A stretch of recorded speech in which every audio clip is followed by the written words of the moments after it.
สบายดีทุกคนวันนี้เราจะพาทุกคนมาเฮ็ดอ้อมไก่ใส่ผักตำนินหรือว่าผักตำลึง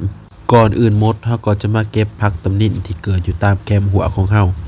ช่วงนี้ฝนตกยอดก็จะงามหลายเด้อทุกคนเขียวอ่อนดีต่อมาเราก็จะมาตัดไก่ให้เป็นตอนพอดีคำวันนี้เราใส่ไก่ครึ่งโตเด้อทุกคนเมื่อตัดไก่เหี่ยมหอยแล้วก็ให้ใส่หัวซิงไข่ตามด้วยเกลือเป็นนัวและน้ำปลาแดกแล้วก็ยกขึ้นข้างใส่เต้าขัวไปประมาณ50 นาทีเพื่อบ่เป็นการเสียเวลาเราก็จะมาเกี่ยมในส่วนของเครื่องแกงนำหมักพริกและข้าวเบื่อมาตำใส่กันให้ละเอียดแล้วตามด้วยน้ำสะอาด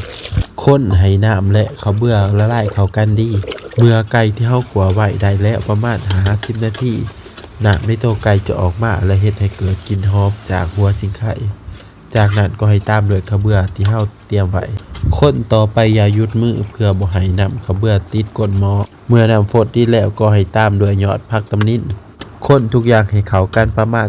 2-3 นาทีเมื่อผักตำนินหยุบแล้วก็ตามด้วยยอดผักอีตูได้เลย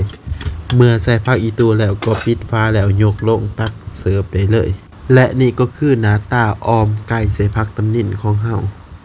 เป็นตาแซ่บแฮงทุกคนอย่าลืมเอาไปเฮ็ดกินเด้อทุกคนถ้าบ่มีผักตำนินสามารถใส่